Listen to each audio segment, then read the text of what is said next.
नमस्कार, पोल पाठ में आपका स्वागत है और मैं हूं प्रतिमा सिंह।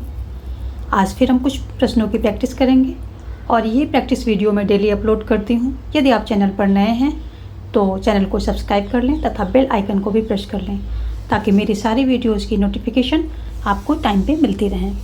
आज के सभी प्रश्न NCERT बेस्ड हैं, यानी कि NCERT के हैं और NCERT से बाहर एक भी प्रश्न मैंने नहीं रखा है और ये सारे प्रश्न बहुत ही इम्पॉर्टेंट हैं। कुछ एग्ज़ाम्स नज़दीक हैं तो इसलिए हो सकता है कि मैं एक दिन में 2 वीडियोज़ भी अपलोड करने लग जाऊं आगे से। तो नोटिफिकेशन पक्का ऑन कर लें ताकि मेरी सारी वीडियोज़ की जो है नोटिफिकेशन आपको मिलती रहें। और मैं कोशिश करूंगी कि NCERT के ज़्यादा से ज़्यादा क्वेश्चन आप लोगों को मैं कवर करवा दूं, क्योंकि NCERT पढ़ने में बहुत टाइम लगता है और उससे सारे इंपॉर्टेंट क्वेश्चन मैं अगर दे पाऊँगी तो आप लोगों की बहुत हेल्प हो जाएगी। और जो है इस प्रैक्टिस सेट में सारे NCERT बेस्ड क्वेश्चन हैं, देखते हैं। और मैंने इसमें कुछ नंबर ऑफ़ क्वेश्चंस भी बढ़ा दिए हैं। पहले 15 रखती थी, आज हमने थोड़ा ज़्यादा किए हैं। आगे और देखेंगे, जैसा आप लोग बताएंगे वैसा होगा। फिलहाल मैंने अभी क्वेश्चन कुछ बढ़ाए हैं, तो देखते हैं आज का पहला क्वेश्चन क्या है। पहला क्वेश्चन कह रहा है, कांग्रेस सोशलिस्ट पार्टी के संस्थापक कौन है? ऑप्शन है श्यामा प्रसाद मुखर्जी, A.K. गोपालन,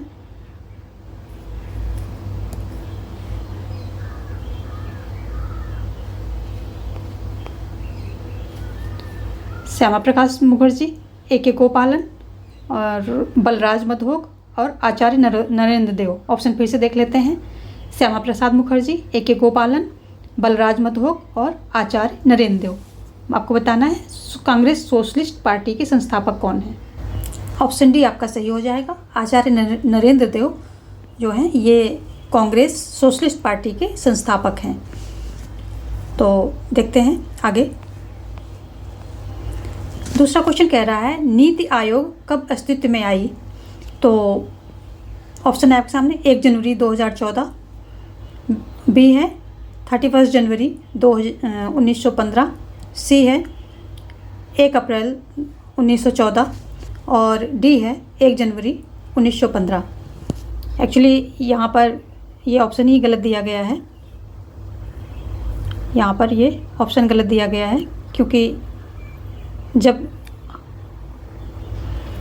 ये योजना आयोग के बाद आई है, योजना आयोग ही हमारा 2050 मतलब 1950 में आता है। तो नीति आयोग जो है उसके बाद ही उसकी जगह जब रिप्लेस किया गया, नीति आयोग को क्या किया गया है, रिप्लेस किया गया। ऑप्शन डी आपका सही हो जाता है। मैं इसे एक्सप्लेन कर देती हूँ। कभी कभी क्या होता है कि ऑप्शन गलत दिया होता है और एक्सप्लेन करने में हम इतने खोए रहते हैं कि ऑप्शन पर ज़्यादा ध्यान नहीं जाता है। तो आपका जो है ऑप्शन डी सही हो जाता है। 1 जनवरी 2015 में जो है ये नीति आयोग आया है। और नीति आयोग किसकी जगह पर आया है? इसने नीति आयोग जो है योजना आयोग को रिप्लेस किया है, यानी योजना आयोग की जगह जो है योजना आयोग की जगह ये नीति आयोग आया है। ये कब आया है? 1 जनवरी 2015 से लागू किया गया है। और योजना आयोग मार्च 1950 में आया था। इसके अंतर्गत ये जो पंचवर्षीय योजनाएं थी, पंचवर्षीय योजनाएं के लिए इसको पंचवर्षीय योजनाओं के लिए मेनली इसे जो है गठित किया गया था कि जो है देश की नीतियां कैसी होंगी, विकास की नीतियां कैसी होंगी, और उसकी जिम्मेदारी योजना आयोग को दी गई थी। लेकिन अभी जो है 1 जनवरी 2015 में नीति इसकी जगह पर नीति आयोग कर दिया गया है। और जो है नीति आयोग को राष्ट्रीय भारत परिवर्तन संस्था के नाम से भी जाना जाता है। अगर इसको हम देखें तो राष्ट्रीय भारत परिवर्तन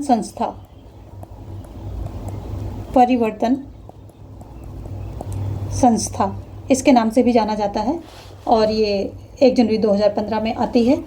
और ये क्या है, योजना आयोग की जगह आती है। जब योजना आयोग बना था तो नेहरू जी ने इसको मतलब खुद इसके अध्यक्ष बने थे, यानी कि प्रधानमंत्री इसके अध्यक्ष बने थे। तो इसके अध्यक्ष कौन होते हैं? PM होते हैं। अध्यक्ष PM जो है इसके अध्यक्ष होते हैं। तो ऑप्शन डी आपका सही हो जाएगा, 1 जनवरी 2015। देखते हैं तीसरा क्वेश्चन क्या कह रहा है, निम्न में से कौन सी पंचवर्षीय योजना समय पर शुरू नहीं हो पाई थी? ऑप्शन है पहली, दूसरी, तीसरी, चौथी। तो ऑप्शन डी आपका सही हो जाएगा कि जो है चौथी पंचवर्षीय योजना आपकी, जो हमारे देश की चौथी पंचवर्षीय योजना है, ये समय पर शुरू नहीं हो पाई थी। क्योंकि चौथी, इसको हम शुरू से देखेंगे, तब पहली कब हुई थी? 1951 में ये जो है पहली हमारी पंचवर्षीय योजना आती है। 50 में योजना आयोग आता है और फिर 1951 में पहली हमारी पंचवर्षीय योजना आती है। और दूसरी आती है 1956 में, और तीसरी आती है कब आती है? ये तीसरी आती है 1961 में। चौथी आनी होती है 1966 में, पर ये नहीं आ पाती है क्योंकि 1962 से लेकर के 1955 तक जो है देश बड़े ने कई सारे युद्ध लड़े, रन का युद्ध, और ये जो है जम्मू कश्मीर का युद्ध, और चीन ने अटैक किया 62 पे, 65 में 2 अटैक हुए, तो बहुत सारे युद्ध देखे। तो इसकी जो है आर्थिक, एक तो इसका मतलब पूरा संसाधन जो है युद्ध में खर्च हुए, दूसरी इसकी जो प्लानिंग थी वो सारी ठप हो गई क्योंकि जो सीमित संसाधन थे वो कहीं एक ही जगह लग पा रहे थे, तो वो सारे युद्ध और लड़ाई सेना इसी सब में लग रहे थे, तो ये समय पर नहीं हो पाई। लेकिन जो 62 से 65 के बीच में जो थोड़ा बहुत उनको गैप मिला, तो ये युद्ध में जब भी उनको थोड़ा सा लगा कि हाँ अब देश की हालत थोड़ा स्टेब्लिश है, तो उन्होंने क्या किया था, इस दौरान 3 एक वर्षीय, ये भी क्वेश्चन आपका आ सकता है, 3 एक वर्षीय योजना शुरू की थी, मतलब लाइन थी 3 एक वर्षीय, एक वर्ष की योजना इन्होंने बनाई थी। कितनी बनाई थी? 3 बनाई थी, शुरू किया 3 बनाई थी। जब भी इनको लगा कि देश थोड़ा सा ठीक हालत में है, तो उन्होंने कर दिया। किस गैप में किया था? जो ये तीसरे से चौथे के बीच में जो गैप किया था, इस दौरान इन्होंने जो है 3 एक वर्षीय योजना लाए थे। और चौथी योजना आई कब थी? अगर हम पूछे फिर ये जब 66 में ये नहीं आ पाई, तो आई कब थी? तो ये 1969 में आई थी, लेट थी, क्योंकि हमारा देश बहुत सी विपत्तियों को झेल रहा था, तो उस चक्कर में ये योजना लेट हो गई थी। काफ़ी इंपॉर्टेंट क्वेश्चन है। और इस गैप में जो मतलब सरकार से जितना बन पड़ा, तो 3 एक वर्षीय योजना उसने लाए, 3 एक वर्षीय योजना वो लेकर के आई थी बीच में। और तो ऑप्शन डी आपका सही हो जाता है। देखते हैं क्वेश्चन नंबर 4। क्वेश्चन नंबर 4 कह रहा है, दूसरी पंचवर्षीय योजना किसके नेतृत्व में तैयार की गई?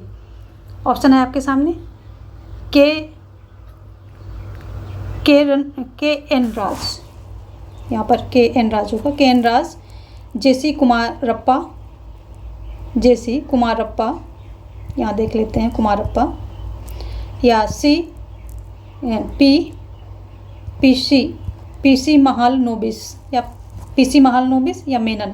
फिर से देख लेते हैं, के एन राज, जेसी कुमारप्पा, या पीसी महालनोबिस, या चौथा है मेनन। तो किसके द्वारा किसके जो है नेतृत्व में लाई गई थी? तो जो हमारे ये पीसी महालनोबिस हैं, तो इनके नेतृत्व में अर्थशास्त्रियों और योजनाकारों की एक टोली ने यह योजना तैयार की थी। और इसकी कोशिश क्या थी कि तेज गति से संरचनात्मक बदलाव करने की इसकी कोशिश थी। इनके नेतृत्व में पीसी महालनोबिस के नेतृत्व में क्या जो है अर्थशास्त्रियों की टोली ने ये योजना तैयार की थी। और इनकी प्रयास क्या था कि तेज गति से संरचनात्मक बदलाव करने की थी। ये इसकी विशेषता थी। और इसने ध्यान किस में किया था? जो दूसरी पंचवर्षीय योजना थी, इसमें और एक क्या खास बात थी कि ये भारी उद्योगों के विकास पर जोर दिया था। भारी उद्योगों के विकास पर जोर दिया था। विकास पर जोर, इन्होंने जो है भारी उद्योगों के विकास पर जोर दिया था। जबकि जो हमारी पहली की बात करें, तो उसने खेती पर जोर दिया था, और खेती के संसाधन को बढ़ाने में, जुटाने में, सिंचाई वगैरह इन सब जो है हमारा भाखड़ा नागल जैसी विशाल परियोजनाओं को शुरू किया था सिंचाई वगैरह के लिए। और भूमि सुधार पर जोर दिया था। इन सब चीज़ों में पहली हमारी पंचवर्षीय योजना खेती के विकास के लिए थी, और इसमें धीमी गति, पहले में क्या था, एक तो ये खेती पर ध्यान दिया था इसने, और जो है धीमी गति, इसने धीमी गति की बात की थी कि जो है ये विकास जो है धीमी गति से होना चाहिए, और जो दूसरी होती है इसमें तेज गति की बात की जाती है। और पहली जो हमारी ये पंचवर्षीय योजना थी पहली, उसमें के.एन. राज जो ये हैं, इन्होंने के.एन. राज ने क्या कहा था कि इन्होंने कहा था कि विकास की गति धीमी होनी चाहिए। और ये थे क्या उस समय, ये अर्थशास्त्री थे, एक युवा अर्थशास्त्री थे। कौन थे ये? के.एन. राज एक अर्थशास्त्री थे, और इन्होंने क्या किया था, पहली जो हमारी पंचवर्षीय योजना थी उसमें धीमी गति की बात की थी कि धीमी गति से विकास होना चाहिए। और खेती पर तो ये योजना का जो योजना आयोग ने दिया था कि खेती पर जोर होना चाहिए, क्योंकि खेती हमारी जो है हम उस समय खेती पर बहुत ज़्यादा निर्भर थे, अभी भी हैं पर उस समय और भी ज़्यादा थे। तो देखते हैं, ऑप्शन आपका इसमें सी सही हो जाएगा। पीसी महालनोबिस की नेतृत्व में जो है दूसरी पंचवर्षीय योजना का योजना का प्रारूप तैयार किया गया था। तो देखते हैं question number 5। Milkman of India किसे कहा जाता है? ऑप्शन है जे आनंद, वर्गीज कुरियन, केसी कुरियन, दिवाकर शाह। तो जो ऑप्शन बी है आपका वर्गीज कुरियन ये जो है ये ऑप्शन आपका सही हो जाता है। इन्हें मिल्कमैन ऑफ इंडिया कहा जाता है। क्यों कहा जाता है? क्योंकि सरकार ने जो है एक ऑपरेशन फ्लड नाम से एक ग्रामीण विकास कार्यक्रम शुरू किया था। ऑपरेशन फ्लड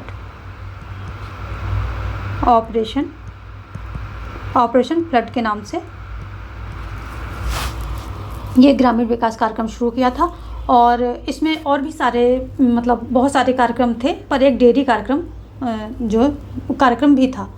और इसको जो ये वर्गीज कुरियन है, इन्होंने सहकारी दुग्ध एवं विपणन परिसंघ के विकास में इनकी बहुत बड़ी भूमिका इन्होंने निभाई, और अमूल की शुरुआत की। अमूल जो दूध आता है, अमूल की शुरुआत की, और इसको ये बहुत आगे तक ले गए। ये जो आणंद शहर है गुजरात में जो आणंद शहर है, वहीं से ये आंदोलन जो है अमूल की इसी आणंद शहर से शुरुआत हुई थी, और यहाँ अभी भी वो इसी शहर में कायम है। यहीं पर ये अमूल का जो है डेयरी फार्म वगैरह ये सब वहाँ पर है। तो आणंद शहर से इसकी शुरुआत, आंदोलन की शुरुआत भी हुई थी, और यहाँ इसी शहर में कायम है। इसी को श्वेत क्रांति कहा गया, जो इतना बड़ा इसमें बदलाव आया था, तो इसी को श्वेत क्रांति कहा जाता है। तो अगर कभी पूछ लिया जाए वर्गीज कुरियन श्वेत क्रांति के मतलब एक प्रकार से लीडर टाइप में है, इन्होंने बहुत ज़्यादा इसको एक केंद्रीय भूमिका में है ये। तो ऑप्शन बी वर्गीज कुरियन सही हो जाता है। इनको मिल्कमैन ऑफ इंडिया कहा जाता है। देखते हैं आगे। भारत में जिस तरह की, क्वेश्चन 6 क्या कह रहा है कि भारत में जिस तरह की गतिविधियां जारी हैं, उनमें एक सुव्यवस्थित समाज को बनाए रखने का कार्य नागरिक समाज के हाथों से जाता रहेगा, और फिर सेना ही कानून व्यवस्था बनाए रखने का एकमात्र विकल्प होगी। भारत को लोकतांत्रिक ढांचे के भीतर विकसित करने का महान प्रयोग असफल हो चुका है। किसने कहा? ऑप्शन है आपके सामने, नेविए मैक्सवेल, फर्नांडिस, जयप्रकाश, लोहिया। तो ऑप्शन ए आपका नेविए मैक्सवेल सही हो जाएगा, क्योंकि नेविए मैक्सवेल ने अपने लेख इंडियाज डिसइंटीग्रेटिंग डेमोक्रेसी,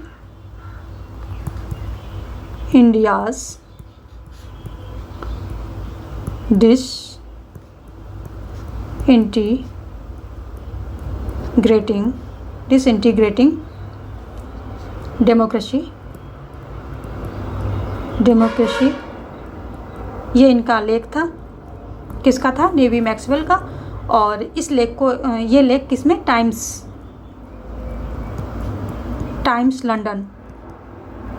लंदन ये पत्रिका थी, उसमें छपा हुआ था और प्रकाशित हुआ था टाइम्स लंदन में। और इसमें जो है ये किस बारे में क्यों कहा गया था? क्योंकि जो ये 1967 में देखो ये प्रकाशित भी होता है, क्योंकि 1967 के समय जो है हमारा देश बहुत सारे उतार चढ़ाव से गुजर रहा था और उस समय जो है मैक्सवेल ने ऐसा इसलिए कहा क्योंकि उस समय भारत की आर्थिक स्थिति चरमरा गई थी। मानसून की असफलता, व्यापक सूखा, खेती की पैदावार में गिरावट, गंभीर खाद्य संकट और विदेशी मुद्रा भंडार में कमी आ गई थी।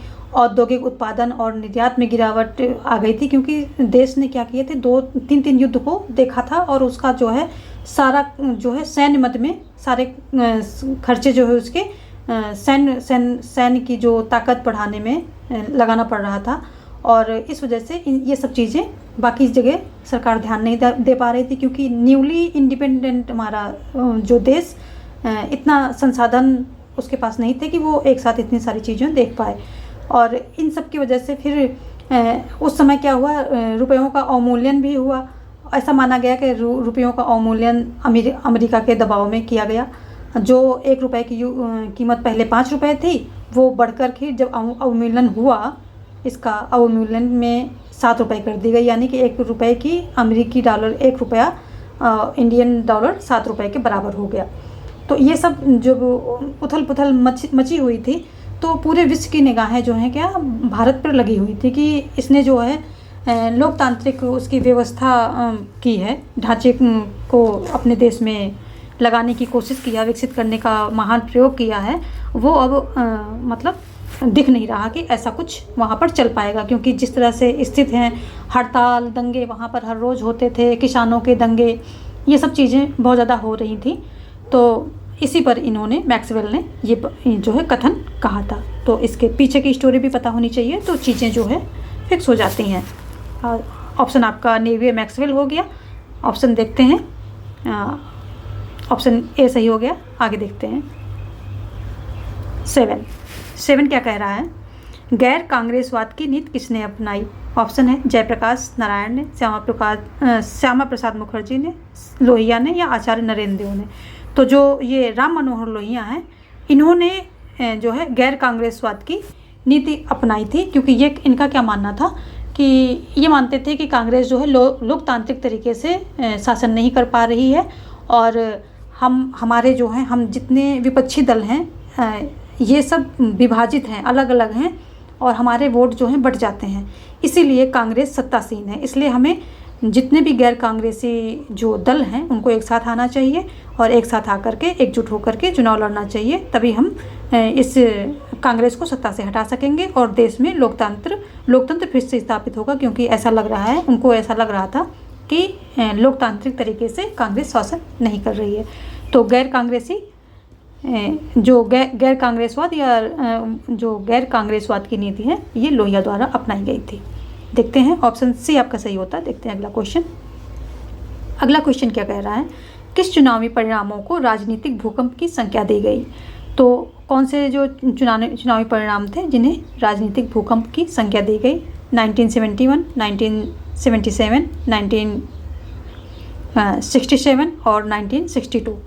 तो जो ये ऑप्शन सी आपका सही हो जाएगा। 1967 के जो चुनाव हुए थे इसमें जो है इसे क्या कहा था, राजनीतिक भूकंप की संज्ञा दी गई थी। क्यों दी गई थी, क्योंकि इंदिरा जी बहुत ही कम मतलब बहुमत से, बहुत ही कम बहुमत से ये सत्तासीन हुई थी, यानी कि लोकसभा में अपनी इन्होंने सरकार बनाई थी और ज़्यादातर राज्यों में इन्होंने अपनी सरकार खो दी थी, यानी कि ज़्यादातर राज्यों से इनकी सरकार न बन करके वहाँ स्टेट की सरकार या दूसरी पार्टियों की सरकार बनी हुई थी। ऐसा कहा जाता था उस समय कि अगर दिल्ली से हावड़ा जाने वाली ट्रेन में बैठो तो एक भी ऐसा राज्य नहीं पड़ेगा जिसमें कि कांग्रेस की सरकार हो, या मतलब एक भी ऐसा राज्य नहीं होगा जो कि कांग्रेस शासित हो, ऐसा कहा जाता था। यानी कि इतने ज़्यादा मतलब राज्यों में कांग्रेस अपना आधिपत्य खो चुकी थी।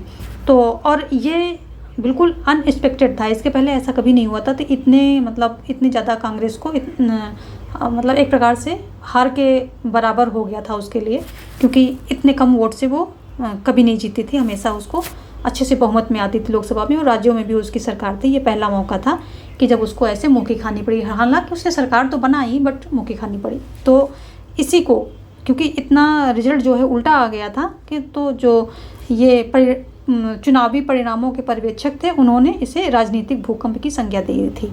देखते हैं अगला क्वेश्चन। मैनकाइंड एवं जन के संस्थापक कौन हैं? तो जो मैनकाइंड और जन के संस्थापक हैं ये समाचार पत्र का ऑप्शन है लोहिया, जेपी, एनी बेसेंट और अंबेडकर। कौन है?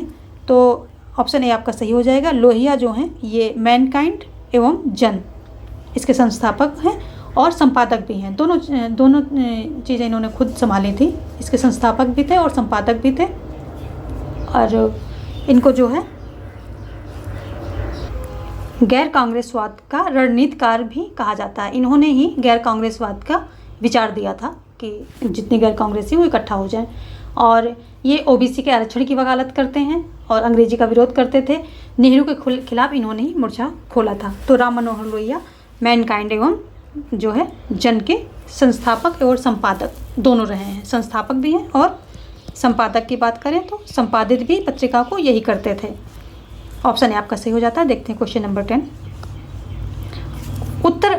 उत्तर अटलांटिक संधि संगठन जिसे नाटो बोलते हैं, नाटो की नींव किसके द्वारा रखी गई? ऑप्शन है ब्रिटेन, अमेरिका, फ्रांस, इटली। तो जो ये उत्तर अटलांटिक संधि संगठन है ये अमेरिका द्वारा इसकी नींव रखी गई। और इसमें क्या था? इसमें ये कहा गया कि जितने भी इस नाटो के अंतर्गत जितने भी देश हैं, अगर उनमें में से किसी एक पर भी आक्रमण होता है तो जितने नाटो के सदस्य देश हैं ये समझेंगे कि सब पे आक्रमण हुआ और सब मिलकर के आक्रमण कर देंगे उस देश पर जिसने कि आक्रमण किया है। तो ये जो है अमेरिका द्वारा इसकी नींव रखी गई थी, इसको संगठन बनाया गया था। और इसके विरोध में, क्योंकि उस समय जो है वर्ल्ड दो खेमे में बटा हुआ था, एक तो यूएसएसआर ब्लॉक था, दूसरा यूएस अमेरिका का ब्लॉक था। तो इन दोनों ब्लॉक में बटा हुआ था। तो ये एक प्रकार से फिर इसको यूएसएसआर ने, सोवियत संघ ने अपने विरोध एक षड्यंत्र जैसा देखा। तो इसको रोकने के लिए या इसका मुकाबला करने के लिए इसने वार्सा पैक्ट बनाया। तो अगर देखें कि जब वर्ल्ड जो है दो भाग में डिवाइड था, एक तो ये अमेरिकन ये जो ब्लॉक था जिसको अमेरिका लीड कर रहा था और दूसरा सोवियत संघ जिसको लीड कर रहा था। तो इन दोनों में इसने ये दोनों सैन्य संगठन थे। वार्सा पैक्ट भी सैन्य संगठन था और उत्तर अटलांटिक संधि संगठन ये भी सैन्य संगठन था।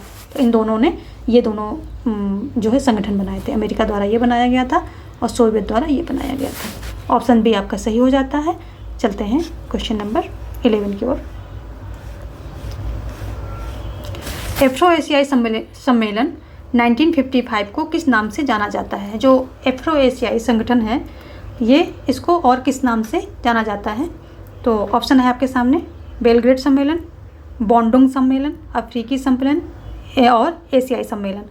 तो एफ्रो एशियन सम्मेलन 1995 को बांडुंग सम्मेलन के नाम से जाना जाता है। बांडुंग सम्मेलन ये इंडोनेशिया में हुआ था और ये इंडोनेशिया के एक शहर बांडुंग, जो इंडोनेशिया का शहर है बांडुंग, वहाँ पर ये सम्मेलन होता है। कब होता है? 1995 को होता है, इसलिए इसको बांडुंग सम्मेलन के नाम से भी जानते हैं। इसका कॉमन नेम अगर लोग बोलते हैं तो बांडुंग सम्मेलन भी बोलते हैं। और तो ये ऑप्शन बी आपका सही हो जाता है। एफ्रो एशियाई सम्मेलन को बांडुंग सम्मेलन से भी के नाम से भी जाना जाता है। और इसी बांडुंग सम्मेलन में गुट निरपेक्ष जो आंदोलन था उसकी नींव यहीं से पड़ती है। उसकी नींव अगर हम नींव की बात करें कि जड़ें कहाँ हैं तो यहीं पर है, नींव यहीं से पड़ती है। और यहीं पर जो है इनकी दोस्ती होती, जो गुट निरपेक्ष आंदोलन के मेन नेता हैं तो उनकी दोस्ती, इन सब की दोस्ती इन्हीं बांडुंग सम्मेलन में होती है। और यहीं से फिर जो है हमारा ये गुट निरपेक्ष आंदोलन यहीं की जो है जड़ें इसी सम्मेलन में है, बांडुंग सम्मेलन में है और नींव यहीं से पड़ती है। यहीं इसी सम्मेलन में आगे गुट निरपेक्ष की भी प्लानिंग होती है। तो देखते हैं क्वेश्चन नंबर, ऑप्शन बी आपका सही हो जाता है। एफ्रो एशियाई सम्मेलन को बांडुंग सम्मेलन के नाम से भी जाना जाता है। अगला क्वेश्चन कह रहा है गुट निरपेक्ष का पहला सम्मेलन कहाँ हुआ? तो जो गुट निरपेक्ष का जो गुट निरपेक्ष आंदोलन था इसका पहला सम्मेलन कहाँ हुआ, कब हुआ, कहाँ हुआ, दोनों ही देख लेते हैं। यहाँ पे डेट दी हुई है 1951 में, 1961 में, 1952 में, 1962 में। तो जो हमारा ये गुट निरपेक्ष का पहला सम्मेलन होता है ये 1961 में होता है। कहाँ होता है, बेलग्रेड, ये बेलग्रेड में होता है और सितंबर के महीने में होता है, सितंबर के महीने में होता है।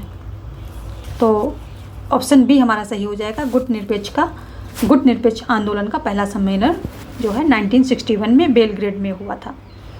देखते हैं अगला क्वेश्चन। भारत एवं पाकिस्तान ने सिंधु नदी जल संधि पर हस्ताक्षर कब किए? तो जब ये सिंधु नदी जल संधि जो हुई थी इस पे हस्ताक्षर कब किया गया था भारत और पाकिस्तान के द्वारा? तो ये ऑप्शन है आपके सामने 1960 में, 1961 में, 1962 में, 1963 में। ऑप्शन ए आपका सही हो जाएगा। 1960 में जो है ये सिंधु नदी जल संधि पर हस्ताक्षर किए गए थे। किसके द्वारा किए गए थे? नेहरू थे, भारत से नेहरू थे। और पाकिस्तान से कौन था? पाकिस्तान से ये हमारे थे अयूब खान, जनरल अयूब खान।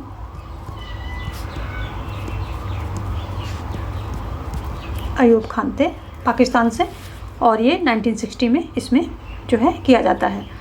और ये इस पे जो है हस्ताक्षर होते हैं, संधि होती है। उसके बाद भी जो है पाकिस्तान संधियां कर के भी तोड़ने की उसकी आदत है, वो आपको सबको पता है।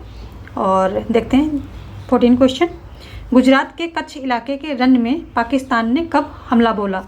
तो जो है पाकिस्तान ने 1965 में रन जो है गुजरात का इलाका था, रन में कब जो है हमला बोला? तो जनवरी 1965, फरवरी 1965 या मार्च 1965 या अप्रैल 1965। तो ये इसमें महीना भी ध्यान रखना पड़ता है क्योंकि इसी एक साल के अंदर जो है पाकिस्तान ने 2 बार हमला किया था, वो हम आगे अभी एक्सप्लेन करेंगे। तो ये जो हमारा रन में हमला हुआ था ये अप्रैल 1965 को हुआ था। अप्रैल 1965 में जो है कच्छ के इलाके के जो रन है वहाँ पर हमला किया था, सैनिक हमला बोला था। और इसके बस कुछ महीनों बाद जम्मू कश्मीर में उसने अगस्त सितंबर महीने में अगस्त और सितंबर महीने में इसने क्या किया था कि जे.एन.के में इसने दोबारा हमला बोल दिया था। और यानी कि एक साल के अंदर इसने 2 बार हमला किया था। और फिर क्या हुआ कि जो है इन दोनों के बीच लड़ाई हुई और उसके बाद संयुक्त राष्ट्र संघ के हस्तक्षेप से इस लड़ाई का अंत हुआ। और शास्त्री और जनरल अयूब खान के बीच जो है समझौता होता है। कहाँ होता है? ये ताशकंद में होता है। उज्बेकिस्तान की राजधानी है अब, और पहले यूएसएसआर के अंतर्गत आता था। और जो है तो इसी नाम से बोलते हैं, ताशकंद समझौता बोलते हैं। ताशकंद समझौता कब होता है? ताशकंद समझौता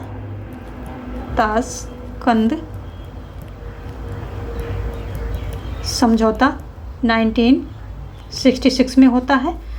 और इस समझौते में जो यहाँ से शास्त्री जाते हैं, शास्त्री जी और अयूब खान के बीच में होता है। शास्त्री हमारे जो लाल बहादुर शास्त्री थे भारत से, और यहाँ से कौन थे? ये अयूब खान थे, पाक से जो है अयूब खान, इन दोनों के बीच में होता है। और ये समझौता करने शास्त्री जाते हैं और वहाँ पर उनकी अचानक डेथ हो जाती है और उनका पार्थिव शरीर भारत आता है। तो उसके पीछे बहुत साजिश थी और लेकिन खुल के कभी आ नहीं पाई सामने। तो जो क्वेश्चन 14 का है डी ऑप्शन सही हो जाता है। अप्रैल 65 में जो है कच्छ के इलाके रन में इसने आक्रमण किया था पाकिस्तान ने। और फिर उसी साल यानी 1965 में ही अगस्त सितंबर में जे.एन.के में हमला किया था। और फिर लड़ाई हुई, संयुक्त राज्य अमेरिका ने जो है इसमें बिचवानी की, मध्यस्थता की। उसके बाद यूएसएसआर में जो है ताशकंद समझौता होता है 1966 में, जहाँ से शास्त्री जी का पार्थिव शरीर वापस आता है। देखते हैं अगला क्वेश्चन। किस देश ने मुक्त संग्राम छेड़ा? मुक्ति संग्राम किस देश ने छेड़ा?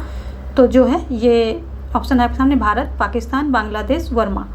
ऑप्शन सी आपका सही हो जाएगा, बांग्लादेश, जो कि उस समय क्या था, पूर्वी पाकिस्तान था। 1970 में जो है पाकिस्तान के सामने एक अंदरूनी जो है संकट आ खड़ा होता है। कहानी इसके अंदर ये होती है कि जुल्फ़िकार अली भुट्टो जो है की पार्टी पश्चिमी पाकिस्तान में विजयी रहती है, जबकि पूर्वी पाकिस्तान जो कि अब बांग्लादेश बन चुका है, इसमें आवामी लीग पार्टी से मुजीबुर रहमान जो है जीत जाते हैं। और ये इसलिए जीतते हैं क्योंकि पाकिस्तान के नेताओं द्वारा जो दोयम दर्जे के नागरिक बर्ताव हुए थे पूर्वी पाकिस्तान में, जो कि अब बांग्लादेश है, तो दोयम दर्जे के इनके साथ बर्ताव होते, यानी बर्ताव जो है अच्छे नहीं होते थे। तो इसके विरोध में बंगाली जनता ने इस पार्टी को वोट दिए थे, यानी कि जो अवामी लीग है इसको वोट दिए थे। और इस जनादेश को जो है पश्चिमी पाकिस्तान, जो कि अब रियल पाकिस्तान है, वो पाकिस्तान है अब, उसने स्वीकार नहीं किया। तो अवामी लीग ने क्या किया कि एक परिसंघ बनाने की मांग की कि ठीक है एक परिसंघ बना लेते हैं, लेकिन जो है ये जो अली भुट्टो थे इन्होंने इसको भी नहीं माना। और क्या किया कि जो मौजूदा बांग्लादेश जो ये मुजीबुर रहमान थे उनको गिरफ्तार कर लिया। उल्टा क्या किया, उनको गिरफ्तार कर लिया, कुछ उनकी शर्तें नहीं मानी, और जैसे उनको गिरफ्तार किया तो जनता ने विद्रोह कर दिया। इसी को मुक्ति संग्राम कहा जाता है कि उन्होंने मुक्ति संग्राम छेड़ दिया, उनको मुक्ति चाहिए थी पाकिस्तान के ऐसे व्यवहार से और उसके शासन से। तो और मुक्ति संग्राम तो छेड़ दिया, लेकिन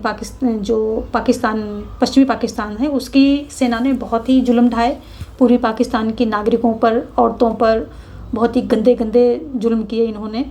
और उसके बाद क्या हुआ कि वहाँ से लोग भागने लगे और 80 लाख शरणार्थियों का बोझ भारत को वहन करना पड़ा। तो भारत ने क्या किया, नैतिक समर्थन भी दिया, भौतिक सहायता भी थी, और पाकिस्तान को लगा कि जो है ये भारत जो है हम दोनों को तोड़ने की, हमारे देश को तोड़ने की साजिश कर रहा है।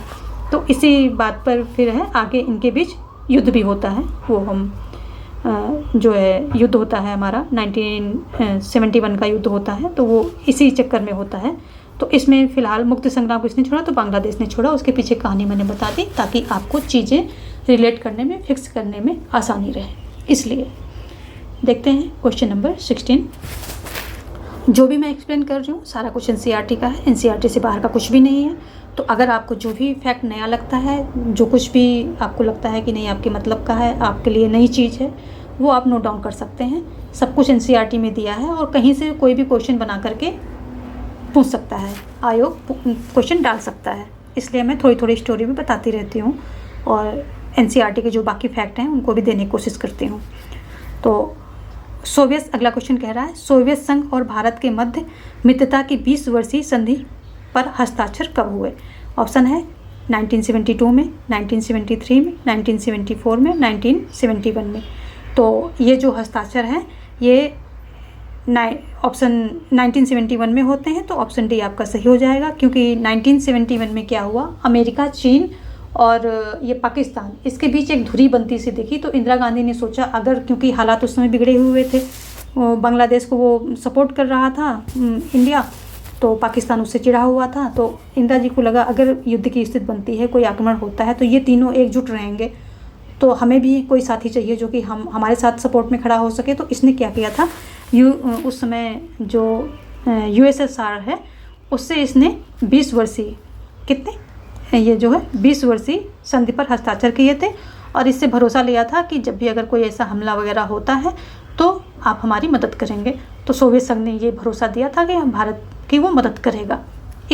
और देखें तो उसने बहुत मदद की सोवियत संघ ने, जब ये अमेरिका के जहाज़ों ने, लड़ाकू जो ये शिप थी, इसने आकर के उधर से जो है बांग्लादेश की तरफ से आकर के, इसने जो है म्यांमार की तरफ से आकर के भारत को घेरने की कोशिश की और जो है धमकी दी, युद्ध की। तो उस समय जो है सोवियत संघ ने बहुत जो है सहायता की, इनको अमेरिकी जो है शिप को पिछाड़ने में, इनको वापस करने में बहुत सहायता की, क्योंकि इंडिया लीड कर रहा था। पाकिस्तान से जो लड़ाई हो रही थी उसमें इंडिया लीड कर रहा था, बट ये जो बीच में अमेरिका इन्वॉल्व हो गया था। तो उस समय अगर सोवियत संघ इन्वॉल्व नहीं होता तो भारत की हालत पता नहीं क्या होती, मतलब शायद ही जीत पाते युद्ध। तो सोवियत संघ ने बहुत अपना वादा निभाया, जो मित्रता का वादा निभाया और उसने बहुत मदद की। तो ये जो है सोवियत संघ, ये मित्रता की संधि 1971 में होती है। आगे देखते हैं क्वेश्चन। शिमला समझौता कब हुआ? शिमला समझौता कब होता है? तो शिमला ऑप्शन है आपके सामने 1971, 1972, 1973 और 1974। तो ये जब हमारा ये भारत पाकिस्तान के साथ युद्ध 1971 में होता है दिसंबर में। और इस युद्ध में क्या होता है कि जो है इंडिया की सेना पूरा ढाका को जो है 3 तरफ से घेर लेती है। तो और 90,000 सैनिक जो है पाकिस्तान के वो आत्मसमर्पण कर देते हैं। फिर इंडिया जो है एक तरफा युद्ध विराम की घोषणा कर देता है और युद्ध जो है समाप्त हो जाता है। और ये जो है 1972 में फिर उसके बाद शिमला समझौता होता है। 1972 में शिमला समझौता होता है और ये जुल्फ़िकार अली भुट्टो जो कि पश्चिमी पाकिस्तान से थे, उनके बीच, इंदिरा और इन दोनों के बीच होता है। इंदिरा, उस समय इंदिरा गांधी जो है पीएम थी, इंदिरा, और पाकिस्तान से तो कौन थे? जुल्फ़िकार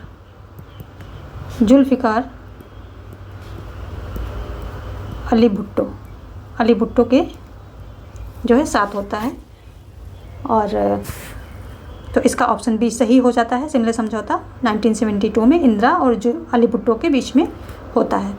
देखते हैं क्वेश्चन नंबर 18। रक्षा उत्पाद विभाग की स्थापना कब हुई? रक्षा उत्पाद विभाग की स्थापना कब हुई? ऑप्शन है 1962 में, 1963 में, 1964 में और 1965 में।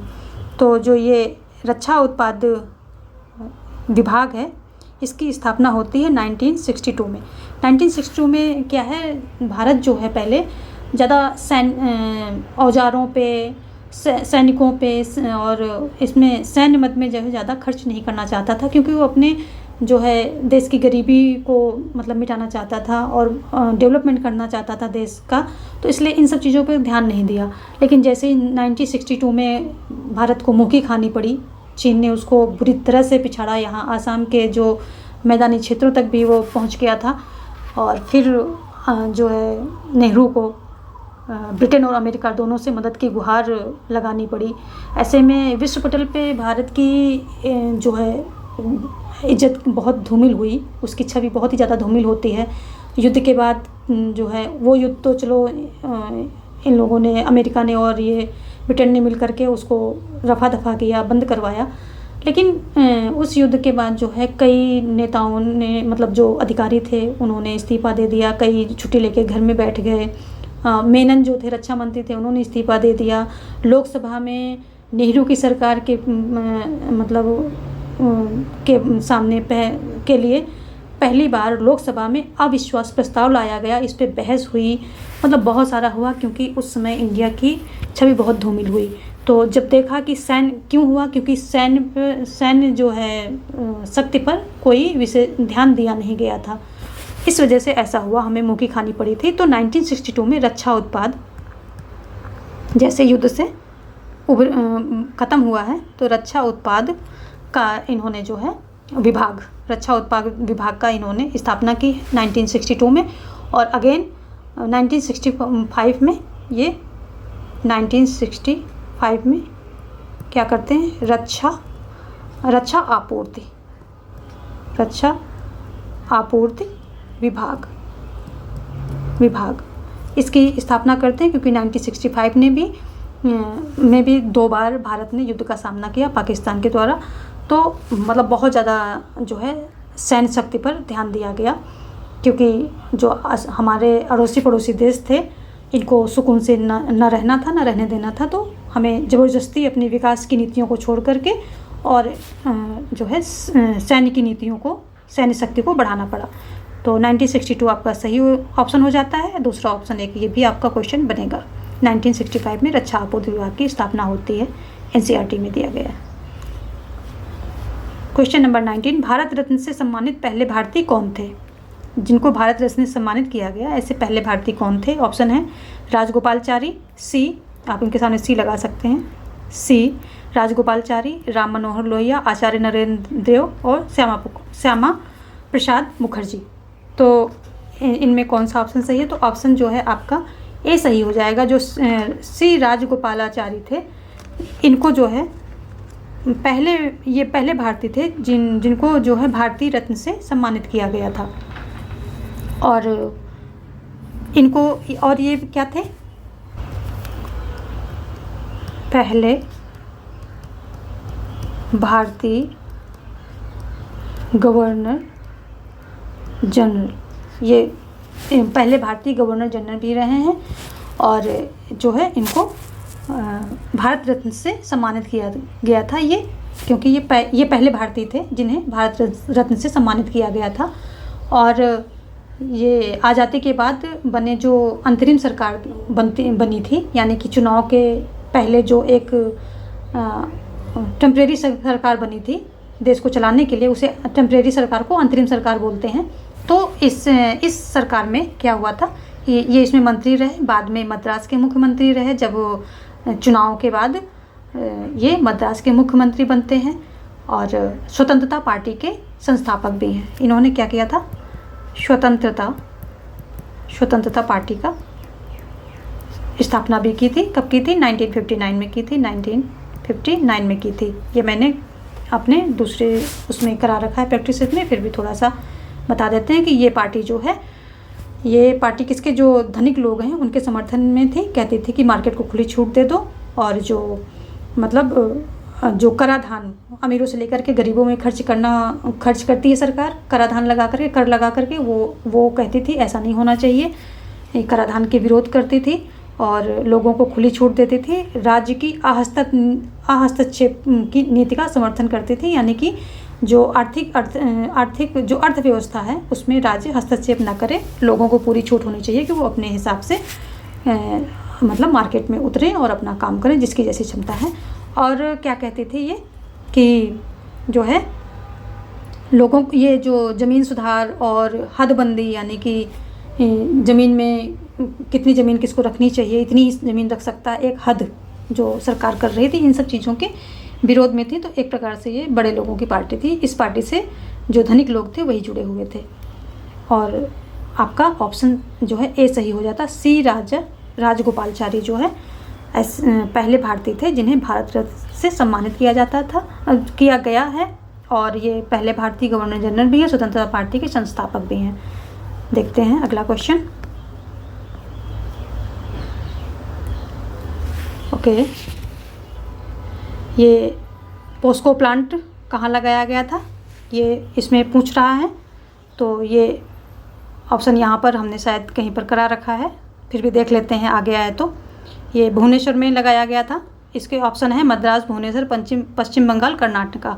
तो ये भुवनेश्वर में लगाया गया था। और जो भुवनेश्वर का जगत सिंह जिला है इसमें लगाया गया था। और ये एक कोरियाई कंपनी थी। कौन सी? पोस्को इंडिया इस्पात संयंत्र। ये एक कोरियाई कंपनी थी और इसको भुवनेश्वर में लगाया गया था। लेकिन क्या हुआ कि जो वहाँ के नागरिक थे, जो उनको विस्थापित किया गया था, उन्होंने धरना दिया। इस कोरियाई कंपनी के ऑफिस के सामने इन्होंने धरना दिया और बोला हमारी जीवन के बदले आप ये सरकार जो है ये कंपनी लगाने की अनुमति नहीं दे सकती है। और इसका आयोजन किसने किया था? जो ये आंदोलन था इसका आयोजक किया था युवा संगठन ने, और नव निर्माण समिति ने इसका आयोजन किया था। तो पोस्को प्लांट कहाँ लगाया था? तो आंसर हो जाता है भुवनेश्वर में लगाया जाता है, उसके जगत सिंह जिले में लगाया जाता है। और इसका पूरा नाम है पोस्को इंडिया इस्पात संयंत्र। इसका पूरा नाम है। ये एक कोरियाई कंपनी है। युवा संगठन और नव निर्माण समिति इसको आयोजित करती है। और लोग जो लोग विस्थापित हुए थे उनके द्वारा इसका विरोध किया गया था। तो आज के हमने 20 क्वेश्चन कंप्लीट किए। आज हमने 20 क्वेश्चन इस वीडियो में रखे थे जो कि हमने कंप्लीट कर लिए हैं। कल मिलते हैं कुछ और प्रश्नों के साथ। धन्यवाद।